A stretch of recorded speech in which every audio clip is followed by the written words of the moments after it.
Emma, a graphic designer whose meticulous eye for detail shaped digital worlds, lived a life that, on the surface, shimmered with effortless perfection. Her apartment, a minimalist sanctuary of clean lines and muted tones, reflected her organized mind. Her career soared, each project a testament to her independence and creative prowess. Yet beneath this polished exterior, a subtle tremor of unease had begun to ripple, an almost imperceptible discord in her otherwise harmonious existence. Her relationship with Mark, a man whose charm was as potent as his ambition, initially felt like the final brushstroke on her idyllic canvas. He was attentive, handsome, and seemed to anticipate her every need. Their dates were curated experiences, his affection both intense and unwavering. But as the months unfolded, a new dimension of his attentiveness emerged, one that felt less like love and more like a carefully constructed cage.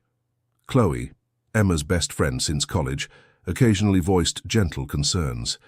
"He's very involved, isn't he?" Chloe would remark, a faint frown creasing her brow over coffee. Emma, ever the optimist, would dismiss it with a laugh, chalking it up to Mark's passionate nature. "He just cares," she'd insist, though a tiny, unacknowledged seed of doubt had already taken root. The initial signs were so innocuous, so easily explained away. Mark would show up at her favorite coffee shop just as she was finishing work, claiming he just had a feeling she'd be there. He'd mention a small, obscure detail about her day, something she was certain she hadn't shared with him. A fleeting sensation of being watched, a prickling on the back of her neck, would fade as quickly as it came, dismissed as an overactive imagination. These were just coincidences, she reasoned, or perhaps Mark's uncanny ability to read her. His attentiveness, once endearing, slowly began to morph into something else, something subtly suffocating. Then came the alert. Emma was engrossed in a new design concept, her phone lying forgotten on her desk, when a bright notification flashed across its screen. "Mark is sharing his location with you." The words hung in the air, cold and unexpected. She hadn't initiated this. She hadn't agreed to it. Her finger hovered over the screen, a sudden chill tracing its way down her spine. Later that evening, Emma confronted him, trying to keep her voice even. "Mark, about this location sharing. Did you turn it on?" He blinked, a picture of feigned innocence. "Oh, that? I must have accidentally hit a setting. I just wanted to make sure you got home safe, Em. You know how I worry." His explanation was plausible, almost too plausible, leaving a bitter aftertaste. Emma's unease deepened, evolving into a quiet, gnawing suspicion. The incidents escalated. Mark's uncanny knowledge of her movements became undeniable. He knew she'd stopped at the florist on her way home, knew she'd bumped into an old colleague at lunch. Each instance tightened the invisible noose around her, making her feel increasingly trapped and paranoid. Her meticulously ordered life now felt like a stage, with Mark as the sole, unseen audience. Chloe's concern grew more vocal. "Emma, this isn't normal," she'd urged, her eyes filled with genuine worry. "Remember how he was with Sarah? He was so possessive." Chloe's words, once easily ignored, now resonated with a chilling clarity. One restless night, unable to shake the feeling that something was profoundly wrong, Emma delved deeper into her phone settings. She navigated through menus, past familiar apps, until she found it. A discreet, unfamiliar icon nestled deep within her privacy settings. It was a location-sharing app, running silently in the background, continuously broadcasting her whereabouts. The realization hit her with the force of a physical blow. She hadn't installed this. She had been actively tracked. A cold dread washed over her as she stared at the screen, her own current location pinpointed with terrifying accuracy. Just as the full weight of the betrayal settled in, a new notification popped up, its message a cruel echo of her newfound horror. "Mark is 5 minutes away." Before we continue, subscribe to the channel and tell us in the comments where you are watching from. The notification, stark and ominous, seemed to freeze Emma's very breath. Mark was 5 minutes away. A primal fear surged through her, but a flicker of self-preservation, sharp and insistent, quickly took hold. Panic was a luxury she couldn't afford. With trembling fingers, She disabled the insidious tracking app, ensuring its digital tendrils could no longer report her precise location. The discovery was hers alone. A terrifying secret she knew she had to guard with her life, at least for now. She closed the settings app, her phone now a silent, inert slab in her hand, a betrayal disguised as a convenience. Moments later, a familiar knock echoed through her apartment. Emma took a deep, shuddering breath, forcing a semblance of normalcy onto her features. Her heart hammered against her ribs, a frantic drumbeat of terror and rage, but her expression remained carefully neutral. Mark entered, his smile radiating an easy charm that now felt like a mask. He carried her favorite takeout, a gesture that once would have warmed her, but now felt like another thread in his meticulously woven web of control. Emma forced herself to play along, her voice light, her movements natural. Every word she uttered, every smile she offered, was a performance, a desperate attempt to conceal the churning turmoil within. The tension in the room was a palpable, suffocating weight, unseen but keenly felt by Emma alone. As the days bled into one another, Emma began her meticulous work. The graphic designer's precision, once applied to pixels and layouts, now focused on documenting her own unfolding nightmare. She started a discreet digital journal logging every instance, Mark's casual mention of a conversation she'd had with Chloe that she hadn't shared, his uncanny appearance at a specific boutique she'd only thought of visiting, the way his eyes would linger on her phone, as if searching for confirmation of her whereabouts. Chloe, her face etched with concern, became her silent confidant and unwavering ally. Together they pieced together the fragments, connecting disparate observations into a chilling tapestry of surveillance. Their investigation led them down a darker path, unearthing Mark's past. Old social media profiles, archived news articles, and hushed whispers from mutual acquaintances painted a disturbing picture. There were patterns of intense, possessive relationships, whispers of disproportionate anger when a partner asserted independence, and finally, a chilling revelation. A restraining order filed by a previous girlfriend, detailing similar instances of stalking and harassment. The pieces clicked into place, forming a mosaic of obsession and control that went far beyond mere attentiveness. The constant pretense, the fear of discovery, the gnawing realization that her privacy had been utterly violated, took a severe toll on Emma. Sleep became elusive, her appetite waned, and the vibrant colors of her creative world seemed to dim. She struggled with self-doubt, replaying every moment, wondering if she had somehow invited this, if her own trust had been a fatal flaw. The emotional weight was crushing, threatening to suffocate her spirit. In a desperate attempt to test the waters, Emma began subtly feeding Mark false information. "I might just pop into that new gallery downtown tomorrow," she'd say casually, knowing full well her plans involved a quiet afternoon at home. Invariably, Mark would later correct her, a slight smirk playing on his lips. "Oh, I thought you were going to be at the new gallery," he'd remark, his tone laced with a possessive knowingness that sent shivers down her spine. Each confirmation, though painful, fueled her resolve. The breaking point arrived unexpectedly. Emma had been meticulously preparing for a crucial design pitch, a project that could elevate her career significantly.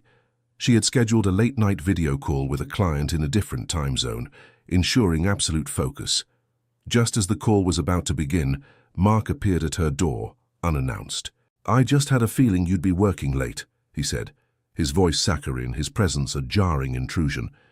He insisted on staying, disrupting her concentration, making it impossible to communicate effectively. The pitch, a culmination of weeks of work, was compromised. In that moment, Emma understood. His tracking wasn't just about knowing, it was about controlling, about asserting his dominion over every aspect of her life. Emma and Chloe, fueled by a shared sense of urgency, began to meticulously plan her escape. It wasn't just about leaving, it was about securing her independence, ensuring her safety. They strategized timing, escape routes, and how to discreetly move her essential belongings. Mark, sensing a shift, a subtle distancing in Emma's demeanor, became more erratic. His calls grew more frequent, his texts more demanding, his unannounced visits more insistent.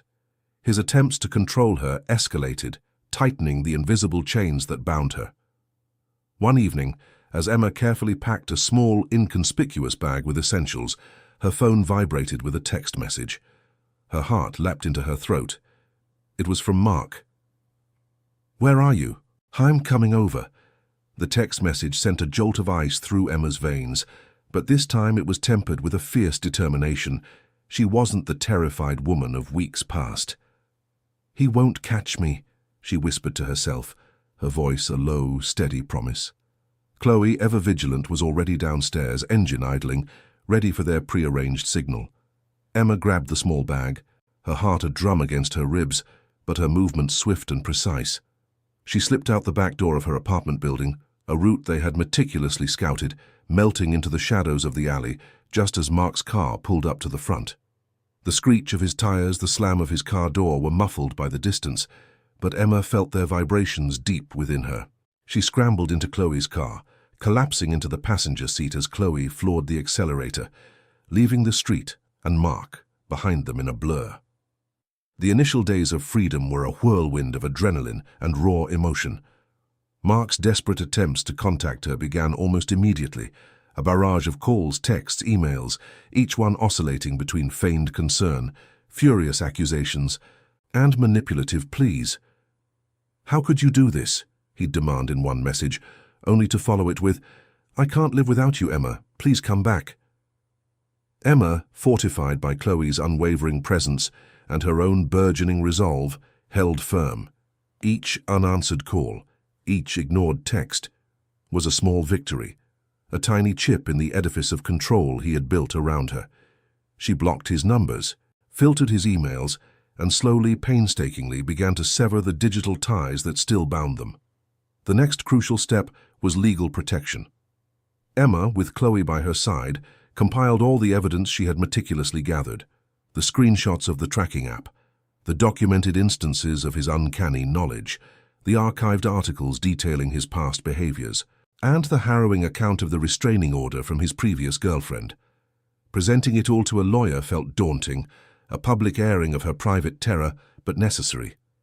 The process was emotionally draining, forcing her to relive the fear, the betrayal, but each step forward was a step towards reclaiming her peace. Finally, a temporary restraining order was granted, a legal shield against his continued harassment. The formal confrontation, though indirect, came in the form of a court hearing for the permanent restraining order.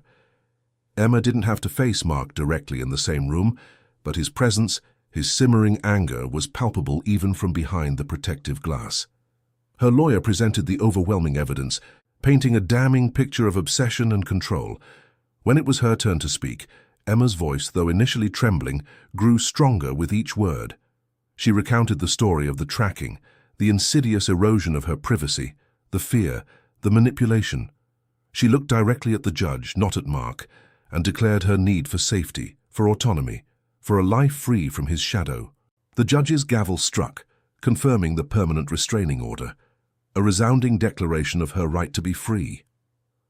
The road to healing was long and arduous. Emma found solace in her work, pouring her creative energy into new projects, finding a renewed sense of purpose in her designs. She sought therapy, unraveling the knots of fear and self-doubt, learning to trust her instincts again, to distinguish genuine concern from manipulative control. The scars of betrayal remained, a constant reminder, but they no longer defined her. She learned to embrace vulnerability, understanding that true strength lay not in avoiding pain, but in confronting it and emerging stronger. Her journey was not about Mark's redemption, it was entirely her own. She rediscovered her voice, not just in court, but in her everyday life, setting clear boundaries, prioritizing her well-being, and cherishing the genuine connections in her life. Chloe, her steadfast friend, remained a pillar of support, a testament to the enduring power of true friendship. Her unwavering belief in Emma, her practical assistance, and her emotional comfort were invaluable in Emma's darkest hours. Months turned into a year, then two. Emma thrived.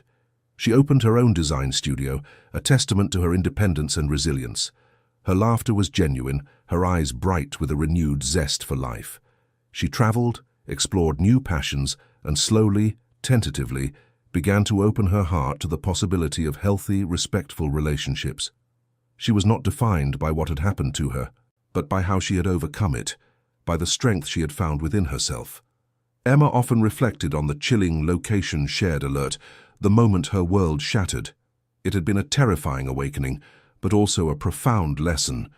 She had learned the vital importance of listening to that quiet, insistent voice of intuition, the one that whispers warnings in the face of charm. She had learned the immense strength found in reclaiming one's narrative, in standing up for oneself, and in forging a path towards genuine freedom, unshackled from the shadows of another's control. Her life was her own, a vibrant canvas painted with the colors of resilience, independence, and an unshakable belief in her own worth.